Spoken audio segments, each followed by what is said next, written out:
How could you show your face here dressed like that?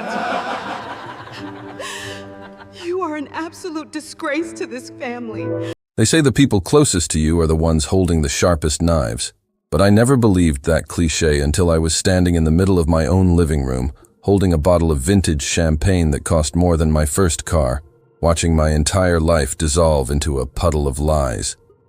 I thought I was celebrating a milestone, walking into a room filled with love, laughter, and the shared history of a decade-long marriage, believing that the woman standing next to the cake, the woman who had wiped my tears in college, who had held my hand when my mother died, who had practically pushed me down the aisle toward my husband, was checking the frosting. But she wasn't checking the frosting. She was checking the time, waiting for the exact moment to detonate the bomb she had spent 6 months building right under my nose. My best friend, Jessica, didn't just help me plan my 10th wedding anniversary. She helped me plan my own destruction, curating the playlist for my heartbreak, catering the menu for my humiliation, and designing the centerpiece for her own victory. The worst part was that I thanked her for it, hugging her and telling her I couldn't do it without her, while she smiled that dazzling, dimpled smile and said, "That's what best friends are for." If you are watching this, and you have that one friend who is too involved, too helpful, too present in your marriage, check the locks and check the messages, because while you are busy looking at the anniversary decorations they picked out, they might be busy picking out your husband. This is the story of how I planned the perfect party, only to realize I was the only guest who didn't know it was actually a farewell dinner. To understand the magnitude of the betrayal, you have to understand the depth of the bond we shared, because Jessica wasn't just a friend. She was the architect of my confidence. We met in the chaotic, coffee-fueled days of university, two scholarship kids trying to navigate a world of old money and high expectations, and she was the fire to my ice, bold, charismatic, and relentlessly ambitious, while I was quieter, studious, and cautious. We became a singular entity, Sarah and Jessica, a two-headed creature that conquered exams, bad breakups, and entry-level jobs together. When I met Mark, a charming but slightly drifting architect with a smile that could stop traffic, Jessica was the one who vetted him, grilling him over dinner about his 5-year plan and his credit score, acting the part of the protective sister I never had. When he passed her test, she was the one who told me, "He's the one, Sarah. Don't let this one go, because he looks at you like you're the sun." And I remember that moment so vividly, sitting on the fire escape of our shared apartment, sharing a cheap bottle of wine, feeling like the luckiest woman alive because I had the love of a good man and the loyalty of a fierce friend. Fast forward 10 years of building a life, Mark and I had climbed the ladder, him starting his own firm, and me working as a senior editor at a publishing house, living in the house in the suburbs with the wraparound porch, the 2 cars in the driveway, and the kind of stability that looks perfect on a Christmas card. But stability often masks stagnation, and while the passion hadn't died, it had quieted down, replaced by the comfortable silence of routine where we coordinated schedules, managed finances, and hosted dinner parties. The electric current that used to zap me when he walked into a room had faded into a gentle hum, and I convinced myself this was normal, that this was maturity, that this was what marriage was supposed to be, a partnership, not a constant fireworks display. Through every season of our marriage, Jessica remained a constant fixture, the cool aunt to the children we hadn't had yet, the third wheel who never felt like a burden, single, and always dating guys who weren't quite right, always claiming that she was looking for a love like mine and Mark's. "You guys are the blueprint," she would say, sighing dramatically over brunch. "I just want what you have." And I never realized how literal she was being. The idea for the grand 10th came to me on a rainy Tuesday in November when I was looking at our wedding album, tracing the lines of our young faces, realizing that a decade had slipped by in a blink.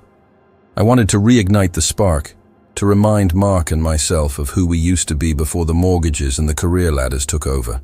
So I wanted a renewal of vows, a massive party, a second honeymoon, the works.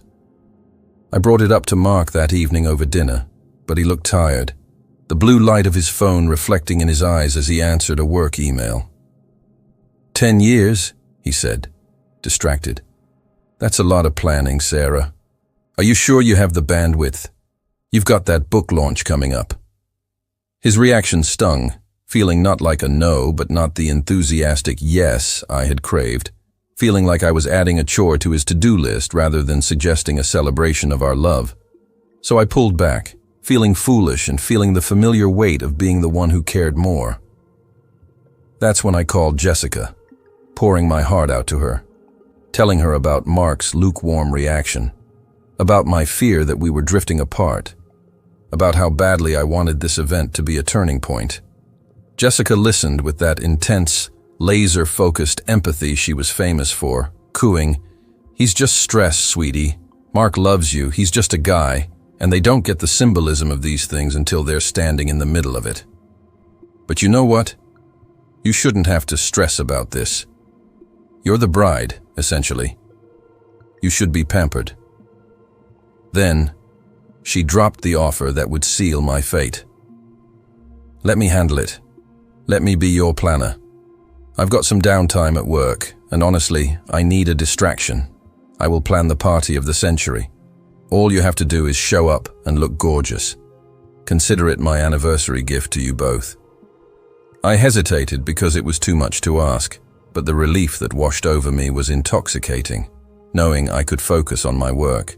And Jessica, who had impeccable taste and knew Mark almost as well as I did, would handle the logistics. I agreed, handing her the reins to my marriage's biggest milestone, handing her the keys to the kingdom, and the planning phase began innocently enough. Jessica created a shared Pinterest board, filling it with color palettes of gold and navy, elegant floral arrangements, and vintage jazz bands, which was perfect and exactly what I would have chosen. We started having weekly strategy meetings at my house, where she would come over with a bottle of wine and a stack of bridal magazines, and we would sit on the living room floor, laughing and plotting. Mark would usually be in his study, working late, but Jessica would make a point to drag him into the conversation, yelling playfully, "Mark, get out here. We need a tiebreaker on the appetizers. Crab cakes or beef tartare?" Mark would emerge, rubbing his eyes, looking annoyed at first. But then, and I noticed this, though I dismissed it, he would soften when he saw her. She had a way of teasing him that I had lost years ago, making fun of his grumpy face, poking at his ribs, handing him a glass of wine, and within minutes, he'd be laughing. I sat there, watching them banter, feeling a warm glow of gratitude, thinking, look at this, my best friend and my husband, getting along so well. We are a family. But as the weeks went on, the dynamic shifted in subtle, insidious ways. The strategy meetings started happening even when I wasn't fully available, and I would come home from work to find Jessica already there, sitting at the kitchen island with Mark, reviewing catering menus. "Oh, hey," she'd say, not looking up from a brochure.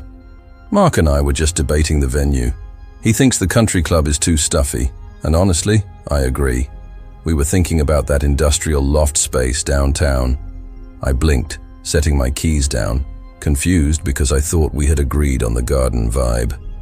Jessica waved a hand dismissively, saying, "We looked at the weather reports, Sarah. It's too risky for outdoors. Plus, the loft is sexier. Trust me." I looked at Mark, and he nodded, looking strangely animated, saying, "Yeah, Sarah, Jess showed me pictures. The lighting is incredible." Jess. He called her Jess. He never called her Jess. It was a small thing, a syllable dropped, but it grated on my ear like a dissonant note in a symphony. Yet I swallowed the irritation, telling myself not to be ungrateful, not to be a control freak, because they were helping me, doing the work I didn't have time for. The red flags didn't wave in my face. They fluttered in the periphery of my vision, starting with the way they stopped talking when I entered a room. Not an abrupt, guilty silence, but a natural segue into a different topic, as if they had a separate layer of conversation that was just for them. It was the inside jokes.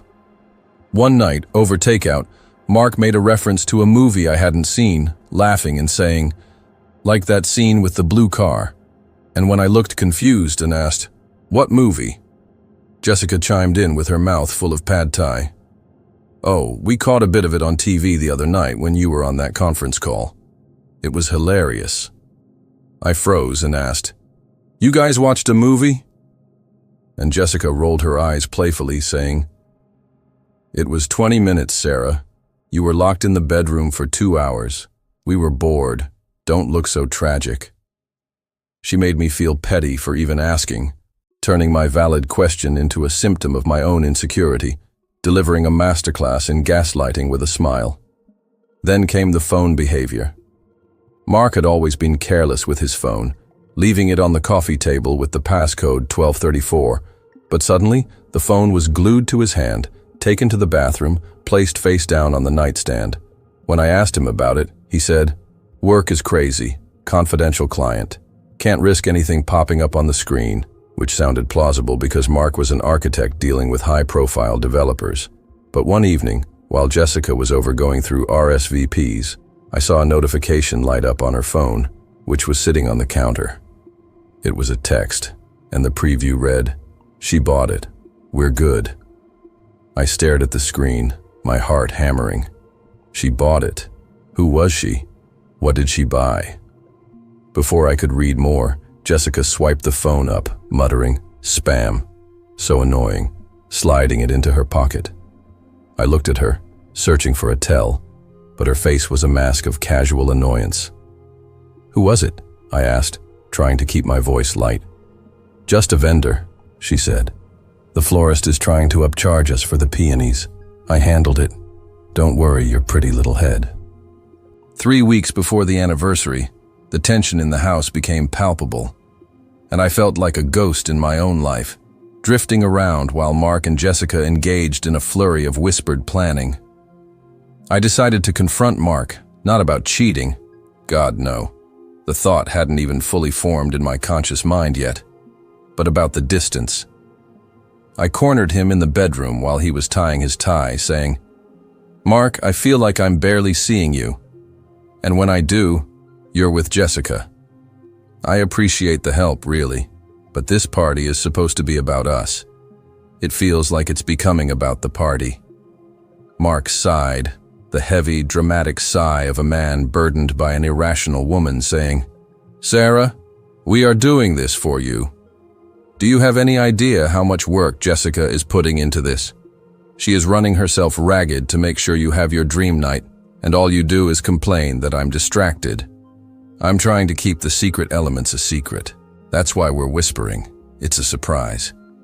He turned it around on me so flawlessly, making me feel small and selfish. "I just miss you," I whispered, feeling tears prick my eyes, and Mark softened. But it felt rehearsed as he kissed my forehead, a dry, chaste peck, saying, "You'll have me all to yourself after the party.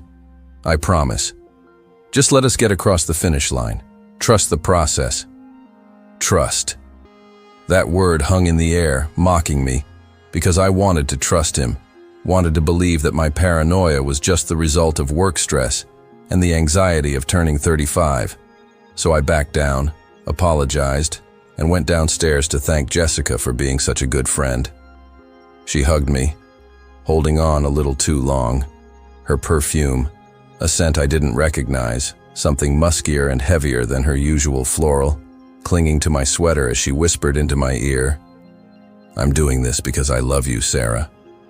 I want you to have exactly what you deserve."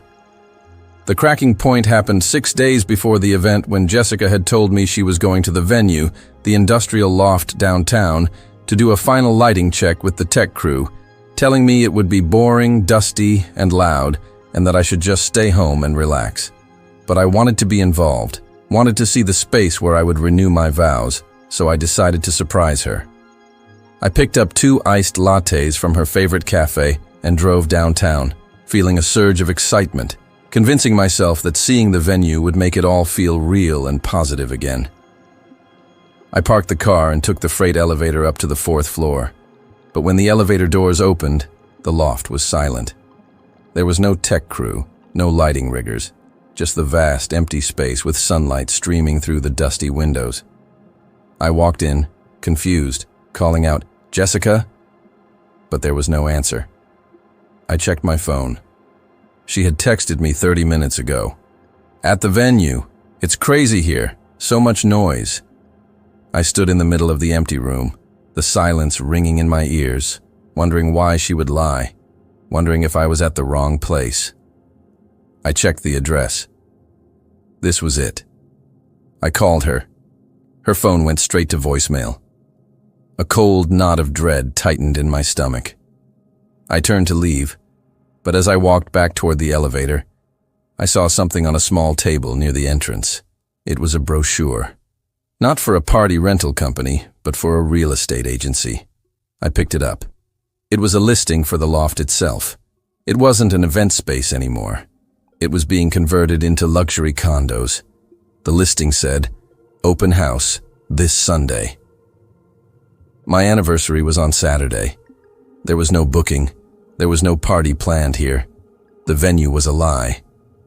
My hands started to shake, and the lattes slipped from my grip, splashing onto the concrete floor, brown liquid pooling around my boots. Why would she lie about the venue? Was the party a surprise somewhere else? But why send me photos of this place? Why bring Mark here? I drove home in a daze, my mind racing, knowing I needed to see Mark's phone, knowing I needed to see Jessica's emails because the veil of trust had been pierced, and through the tear, I could see something ugly writhing underneath. When I got home, Mark wasn't there. His car was gone, so I went into his study, the place he had been guarding so fiercely, and started looking through the drawers, feeling like a criminal in my own home. Receipts, tax documents, old blueprints. Nothing. I turned on his desktop computer, but it was password protected. Of course. I tried his birthday, my birthday, our anniversary. Nothing. I sat back in his chair, feeling defeated, until I noticed something in the trash bin under the desk. A crumpled piece of paper. I smoothed it out. It was a travel itinerary. Booking reference XJ9L2P. 2 passengers. One-way tickets to Paris. Leaving the morning after our anniversary. My heart soared for a split second, thinking, Paris. Was this the surprise? Was the party a decoy and he was whisking me away to Paris? I scanned the names on the ticket. Passenger 1, Mark Sterling. Passenger 2. The ink was smudged where coffee had been spilled on it, but the first letter wasn't S.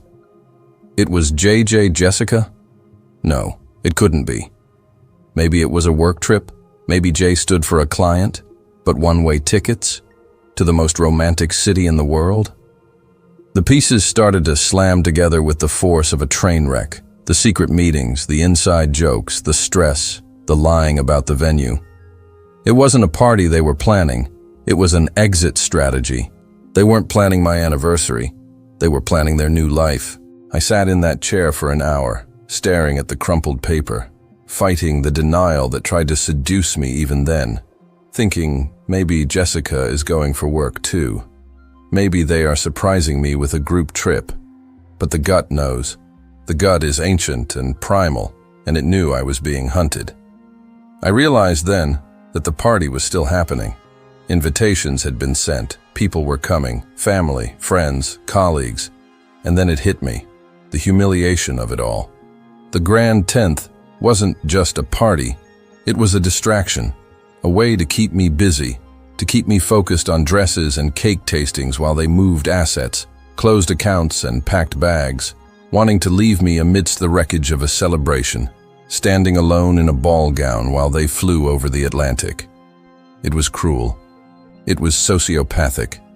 And it was orchestrated by the 2 people I loved most in the world. I heard the front door open downstairs, heard Mark's voice asking, "Sarah, you home?" Then Jessica's laugh. They were together. Of course they were together. I shoved the itinerary into my pocket, wiped my face, smoothed my features into a mask of calm, knowing I wasn't going to confront them yet. If I screamed now, they would lie, they would gaslight me, they would say it was a misunderstanding, that J stood for John or Jason, that the venue change was a last-minute surprise. They would make me feel crazy, and they would accelerate their plans. I needed more proof. I needed to know the full extent of the rot. I walked downstairs to find them in the kitchen, unloading grocery bags of wine, cheese, and baguettes. "Hey," Jessica chirped, looking flushed and happy. "We decided to do a little pre-celebration cheese board. Where have you been? You look pale." Mark looked at me, his eyes scanning my face, and for a second, I saw a flicker of guilt, but it vanished as quickly as it came as he asked, "Yeah, honey, you okay?" "I'm fine," I said, my voice sounding strange and distant to my own ears. "Just tired. I went for a drive." "Well, come have some wine," Jessica said, pouring a glass of deep red Pinot Noir. "We have big news. We finally locked down the DJ. He's amazing." She handed me the glass and I took it, looking at the dark liquid, thinking about how easy it would be to throw it in her face, but I didn't. I took a sip. "That's great," I said. "I can't wait." I looked at my best friend, looked at my husband, and for the first time in 10 years, I didn't see my family. I saw two strangers, two predators, and I realized that if I wanted to survive this, if I wanted to walk away with any shred of dignity or justice, I had to stop being the victim. I had to become the villain they clearly already thought I was. They thought they were planning the perfect crime. But they forgot one thing. They had invited me to the planning meetings. I knew the schedule. I knew the players. And now, I knew the game. The anniversary was 3 days away. 3 days was enough time to cry, but it was also enough time to rewrite the ending of this story. I looked at the itinerary burning a hole in my pocket. Paris, I thought. I've always loved Paris. I smiled at them, a real, genuine smile, because I had just decided that they weren't going to Paris, and they certainly weren't going to have a happy anniversary. "So," I said, setting my glass down, "tell me everything. What else have you two been up to?" "So, tell me everything. What else have you two been up to?" I asked, my voice steady, betraying none of the seismic devastation that had just leveled my internal world. And as I watched them exchange a quick, almost imperceptible glance, a micro-communication of guilt and complicity, I realized that I was no longer sitting in my kitchen with my family, but rather I was an undercover agent in enemy territory. Jessica beamed, her cheeks flushed with the wine and the thrill of her own deception, and launched into a detailed, completely fabricated story about how they had spent the afternoon arguing with a stubborn florist about hydrangeas versus orchids, weaving a tapestry of lies so intricate and colorful that I almost admired the craftsmanship. Mark chimed in, laughing at the right moments, complaining about the cost of the centerpieces, playing the role of the devoted, slightly overwhelmed husband to perfection, and as I sat there sipping the Pinot Noir that suddenly tasted like copper and ash, I realized that this wasn't just an affair. It was a production, a two-person play performed solely for an audience of one, designed to keep me docile and distracted while they dismantled my life brick by brick. I ate a piece of brie, the cheese turning to chalk in my mouth, and smiled until my face hurt, nodding along to their fiction, while in my pocket, my hand clutched the crumpled travel itinerary so hard my fingernails cut into my palm, the paper acting as a physical anchor to reality in a room filling rapidly with gaslight. That night was the longest of my life. A sleepless purgatory spent lying next to a man who was dreaming of another woman, his breathing rhythmic and peaceful, while I stared at the ceiling fan slicing through the darkness, dissecting every moment of the last 10 years. I waited until the digital clock on the nightstand read 3:14 a.m., the hour of the wolf, before I made my move. I needed access to his phone, the digital vault where he kept the blueprints of his betrayal. But he had changed the passcode weeks ago, claiming security protocols. However, Mark was a deep sleeper, a man who slept with the heavy, unburdened conscience of a narcissist. So I carefully, methodically, lifted his right hand from where it rested on the duvet. My heart was hammering against my ribs like a trapped bird, the sound so loud in my ears I was terrified it would wake him. But he only shifted slightly, mumbling something incoherent. I pressed his thumb against the sensor of his phone, holding my breath, praying that the biometric god was on my side, and with a silent haptic buzz, the screen unlocked, flooding the dark room with a pale, ghostly light. I slid out of bed and retreated to the bathroom, locking the door and curling up on the cold tile floor, clutching the device that held the answers to questions I was terrified to ask. What I found in that bathroom wasn't just infidelity, it was a conspiracy. I scrolled past the mundane work emails and the fantasy football chats until I found the thread with Jessica, saved not under her name, but under Project Manager, a cruel inside joke that made my stomach churn. I scrolled back, past the recent days, past the fake party planning, back 6 months, and there it was, the timeline of my erasure. It started with flirtatious banter, the kind of texts that sting but don't kill, but quickly escalated into declarations of love, complaints about me, how I was boring, controlling, frigid, and then the shift to logistics. I read messages where they discussed the exit strategy, a phrase that chilled me to the bone. "We need to liquidate the joint savings before the 15th, Mark had written 3 weeks ago. I'll tell her it's for the vendor deposits. She won't check." And Jessica's reply, punctuated with heart emojis. "Smart boy. Once we get to Paris, we are ghosts. Let her deal with the foreclosure." Foreclosure? The word stopped me cold. I navigated to his banking app, my trembling fingers mistyping the password twice before getting it right. The screen loaded, and the numbers staring back at me confirmed the horror. Our savings account, the nest egg we had built for a decade, was empty. Not low, but empty. There were transfers of thousands of dollars to an account I didn't recognize, labeled JS Holdings, Jessica's initials. But it got worse. He hadn't just drained the cash. He had taken out a second mortgage on the house, a line of credit I knew nothing about, likely forging my signature on the digital documents. They weren't just leaving me. They were leaving me destitute, saddled with debt, standing in the ruins of a home I no longer owned. I sat on the bathroom floor, the cold seeping into my bones, and I didn't cry because I had bypassed sadness and landed directly in a cold, clinical rage. I took screenshots of everything, the texts, the bank transfers, the emails to the immigration lawyer in France, and emailed them to a secret account I had set up years ago for a writing project.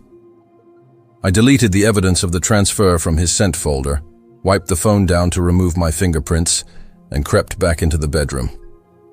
As I placed the phone back on the nightstand, Mark rolled over, his arm draping heavily over my waist, an instinctive gesture of intimacy that made my skin crawl. I lay there for the remaining hours of the night, stiff as a corpse, realizing that the man holding me was not my husband, but a thief who had stolen 10 years of my youth and was trying to steal the rest of my future. By the time the sun bled through the curtains, I had formulated a plan.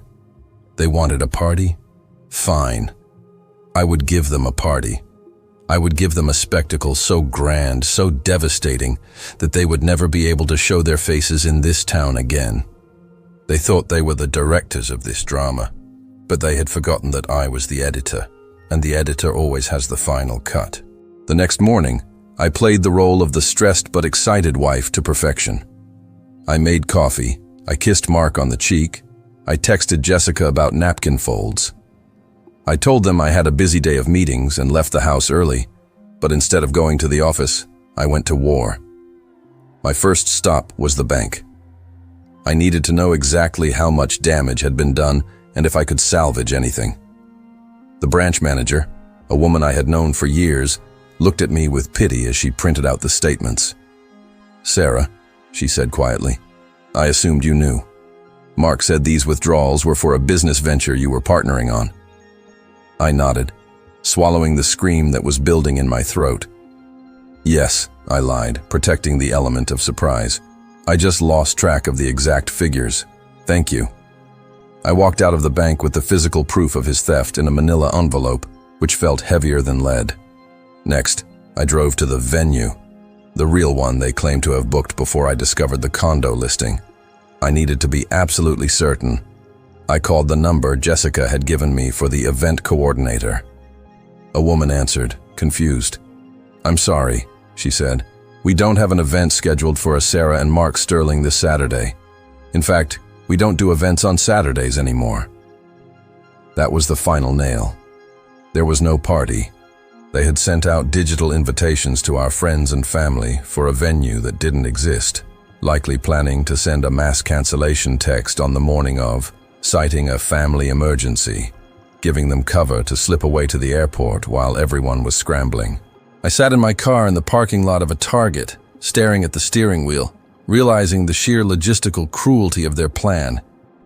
They were going to let me get dressed up. They were going to let me drive to a non-existent party.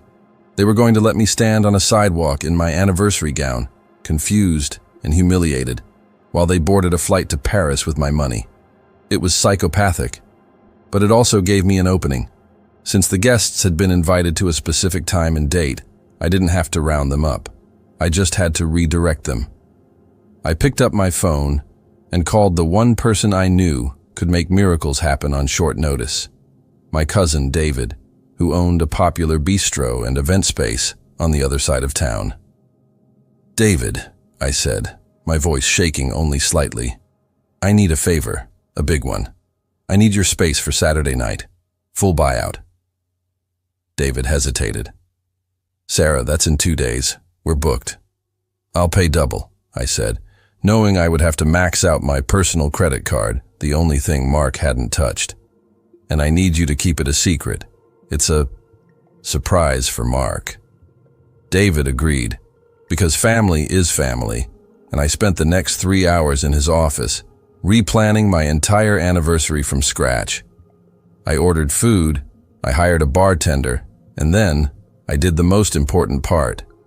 I sent out an update to the guest list. I had access to the Evite account Jessica had created because she had foolishly used a password we shared for our Netflix account. I logged in and sent a blast message to all 75 guests. "Urgent update! Due to a last-minute issue with the plumbing at the loft, we are moving the venue to David's Bistro. Same time. Can't wait to celebrate with you all. Shh! Don't tell Mark. I want to surprise him with the new location." It was a risky move. If one person texted Mark, the game was up. But I was banking on the fact that Mark was so checked out, so focused on his exit, that he wouldn't be looking at texts from my Aunt Linda or his college buddies. He was busy looking at Parisian apartment listings. As for Jessica, she was the planner, so if anyone had questions, they would come to her. But I had changed the contact email on the Evite to my own personal address just seconds before sending the update. I blocked her access. I built a firewall around the guest list. Now the party was real, the stage was set, and the guests of honor had no idea they were walking into a trap. The next 2 days were a blur of high-wire acting. I came home that evening and found Jessica and Mark on the couch, looking thick as thieves. "How was work?" Mark asked, hiding his phone. "Productive," I said, smiling. "I think I really closed the deal." I saw them exchange a look. They thought I was talking about my book, but I was talking about their demise. Jessica stood up, clapping her hands. "Okay, final prep. Sarah, have you picked up your dress?" I nodded. "Picking it up tomorrow." "Good," she said, "because you are going to look stunning. I want this to be a night you never forget." The irony was so thick I could taste it. "Oh, I won't," I promised. "I really won't." That night, while Mark showered, I packed a bag. Not a suitcase, he would notice that, but a gym bag buried deep in the back of my car. Passport, birth certificate, the jewelry my grandmother left me, and the manila envelope from the bank. I was preparing for the scorched earth that would follow the explosion. I knew that after Saturday night, I would never step foot in this house again. It was already tainted, a mausoleum of lies. Friday night, the eve of the anniversary, was the rehearsal dinner, or at least the fake one they had concocted. We ordered pizza and sat on the floor of the living room. Jessica made a toast with cheap beer. "To 10 years, she said, raising her bottle, her eyes glinting with a malice only I could see. "And to the next chapter. May it be full of surprises. Mark clinked his bottle against hers, avoiding my eyes. "To surprises," he echoed. I raised my glass. "To the truth," I said. They both paused, just for a fraction of a second, sensing a shift in the air. "The truth?" Jessica laughed nervously. "That's heavy, Sarah." "The truth of love," I corrected, smoothing it over. "It always finds a way to come out." They relaxed, thinking I was just being sentimental. They didn't know I was quoting the title of the presentation I had spent the afternoon building on my laptop, a slideshow that was currently queued up and ready to play on the projector at David's Bistro. I spent that final night awake, listening to the house settle, saying goodbye to the life I thought I had. I walked through the rooms in the dark, touching the walls, looking at the photos of us on the mantle. Mark and I in Hawaii, Mark and I at Christmas, Mark and I on our wedding day. I took the photos down, one by one, and placed them face down on the table. I wasn't erasing the past. I was acknowledging that it was dead. I went into the office and found the printer. I printed copies of the bank statements, the text messages, and the flight itinerary. I put them in sleek black envelopes, usually reserved for party favors.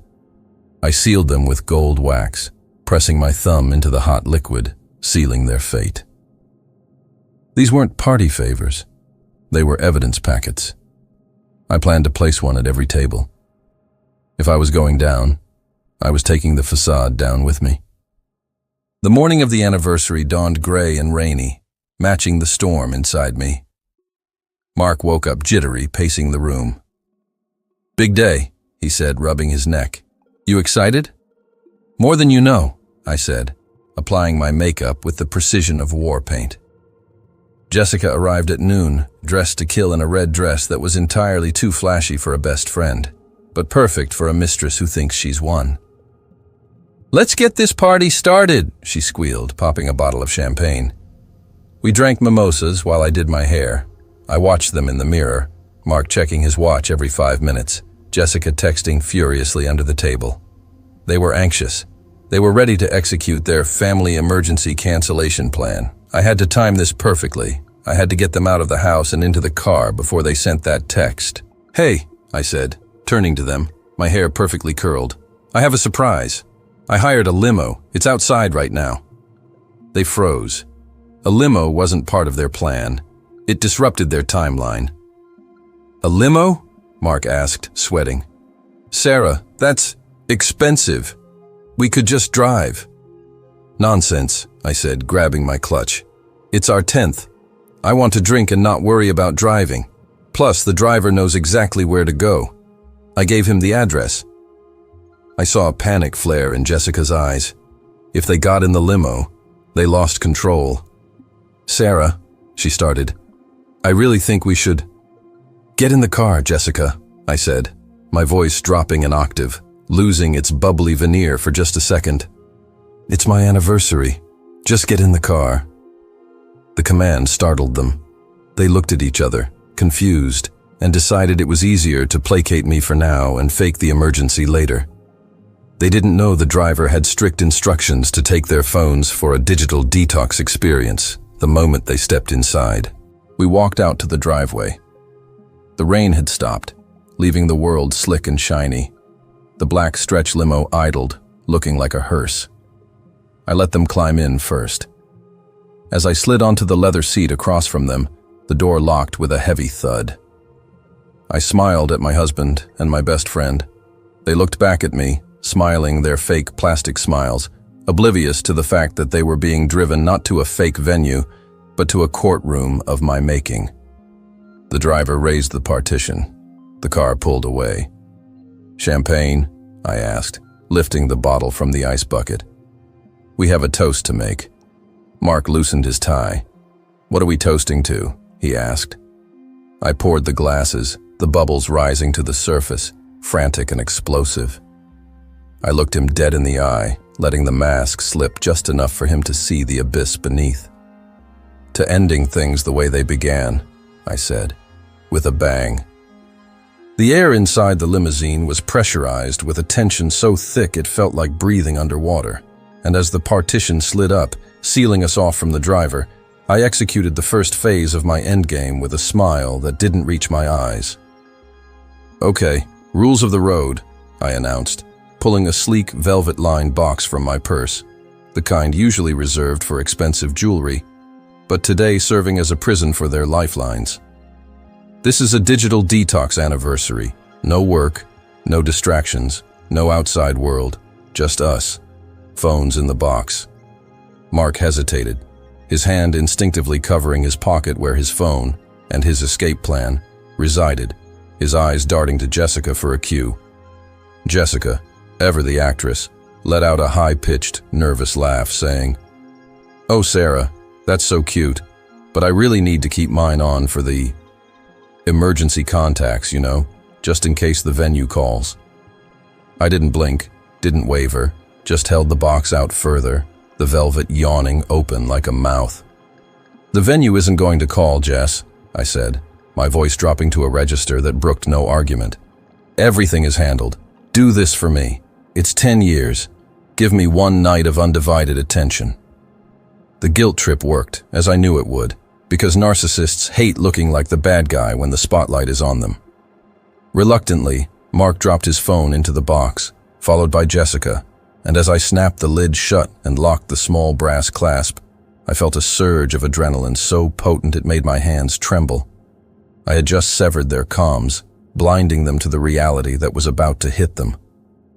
The drive was agonizingly slow, a 20-minute funeral procession through the rain-slicked streets of the city, during which Mark drank 3 glasses of champagne too quickly, and Jessica kept checking her reflection in the darkened window, fixing her lipstick like armor. When the limo finally slowed down, it wasn't pulling up to the abandoned industrial loft downtown where they thought we were going, but rather turning into the bustling, fairy-light-adorned courtyard of David's Bistro on the affluent north side.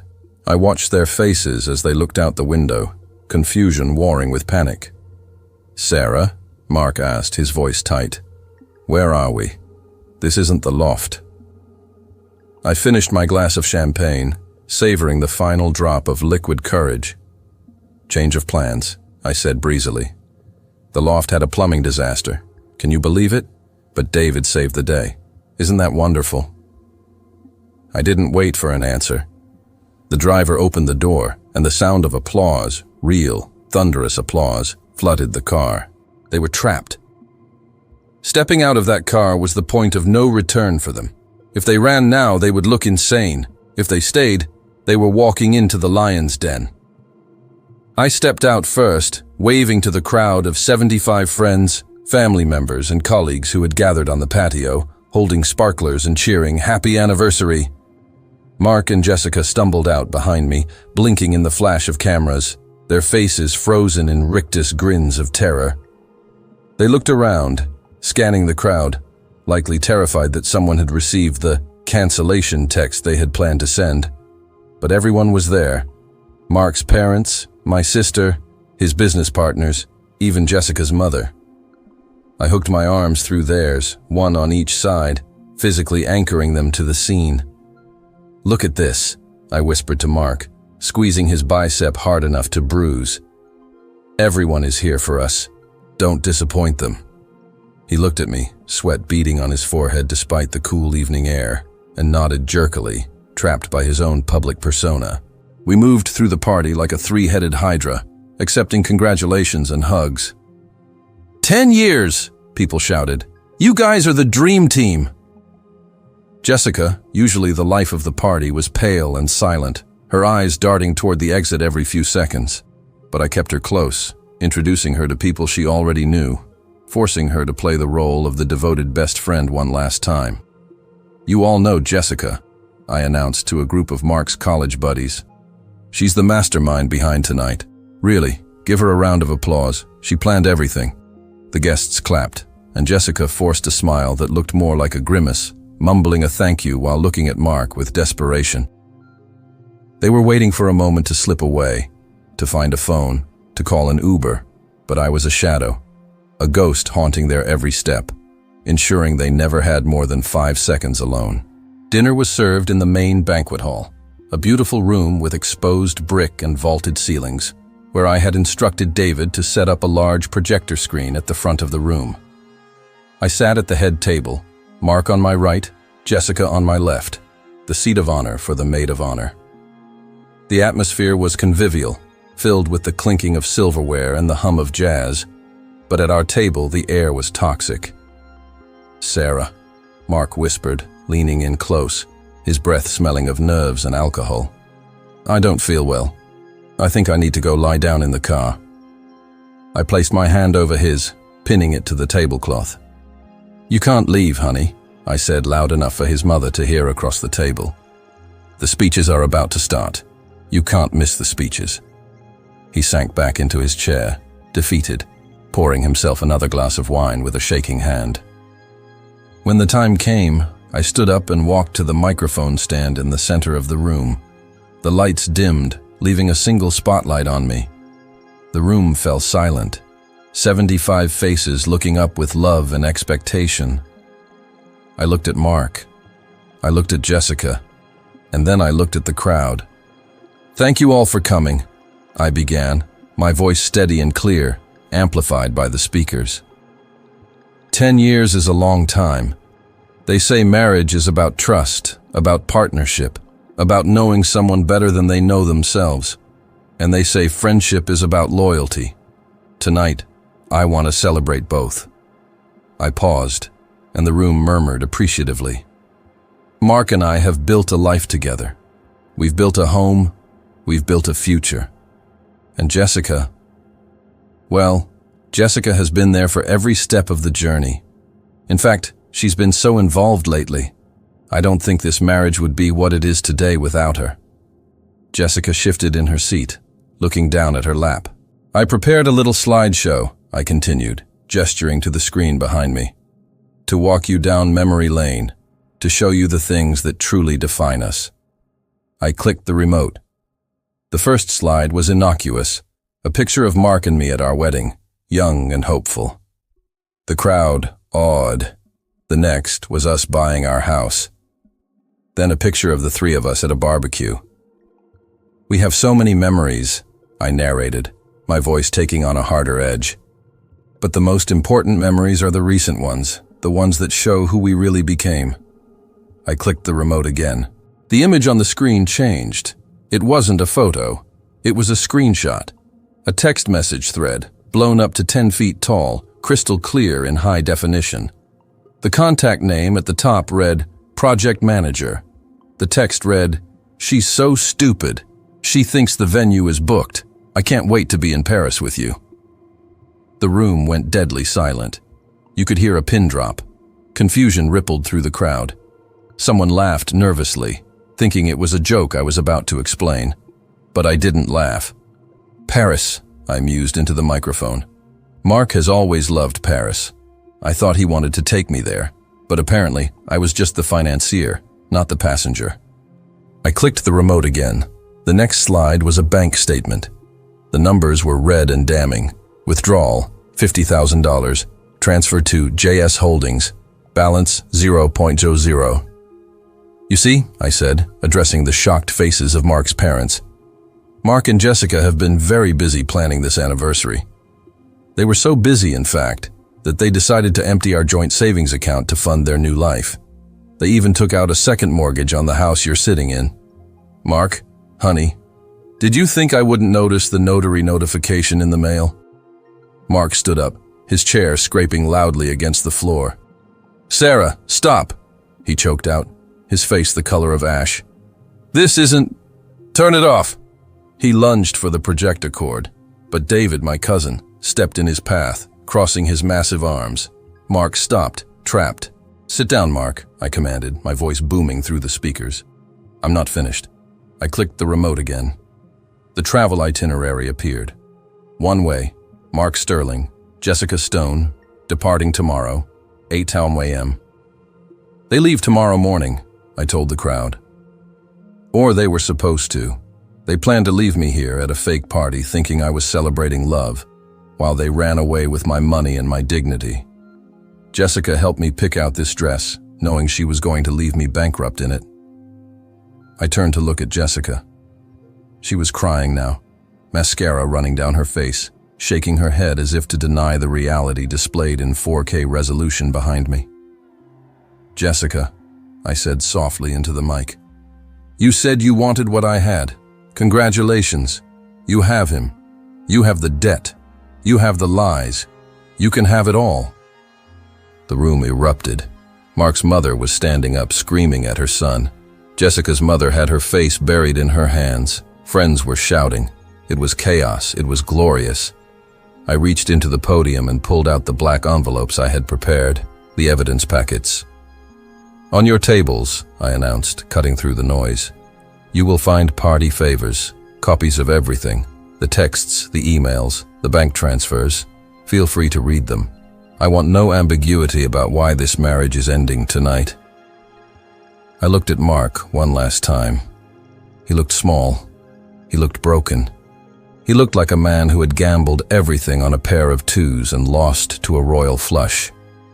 "Mark," I said, "I spoke to the police before I came here. Fraud is a serious crime, especially when you forge a spouse's signature on a mortgage document. They're waiting outside. You might want to save your breath for your lawyer." I dropped the microphone. It hit the floor with a feedback screech that pierced the air, a final punctuation mark on the sentence of our marriage. I didn't look back. I walked off the stage, past the table where my husband and best friend sat in the ruins of their own making, and walked straight toward the exit. The guests parted for me, their faces a mixture of horror and awe. I walked out into the cool night air, where the rain had started to fall again, cleansing the city. A police cruiser was indeed pulling up to the curb, lights flashing silently. I watched as 2 officers walked past me, entering the bistro to do the job I had set in motion. I walked to my car, where my gym bag was packed. I didn't go home. I didn't go to a hotel. I drove to the airport, because here is the twist they didn't see coming. I didn't just cancel their tickets. I used the last of my personal credit, the points I had hoarded for years, and I bought a ticket of my own. Not to follow them, but to replace them. The cafe on the Rue Claire was bustling with the morning rush, the smell of roasted coffee and fresh croissants filling the air. I sat at a small round table, a notebook open in front of me, watching the Parisians rush to work. I looked different. My hair was shorter, cut into a chic bob. I wore a scarf I had bought at a vintage shop in the Marais. I looked like a woman who owned her own life. My phone buzzed on the table. It was an email from my lawyer back in the States. Subject: Final Decree. I opened it. The divorce was finalized. Mark was currently serving a 2-year sentence for fraud and embezzlement. His parents had refused to bail him out after the humiliation at the bistro. Jessica had lost her job when the news of her involvement in the financial crimes reached her employer. She was currently living with her mother, buried under a mountain of legal fees and social pariah status. They turned on each other, of course. In the end, without a common victim to exploit, rats will always eat each other. Mark blamed Jessica for the plan. Jessica testified against Mark to get a reduced sentence. Their great love didn't survive the first interrogation room. I took a sip of my café au lait and looked at the empty chair across from me.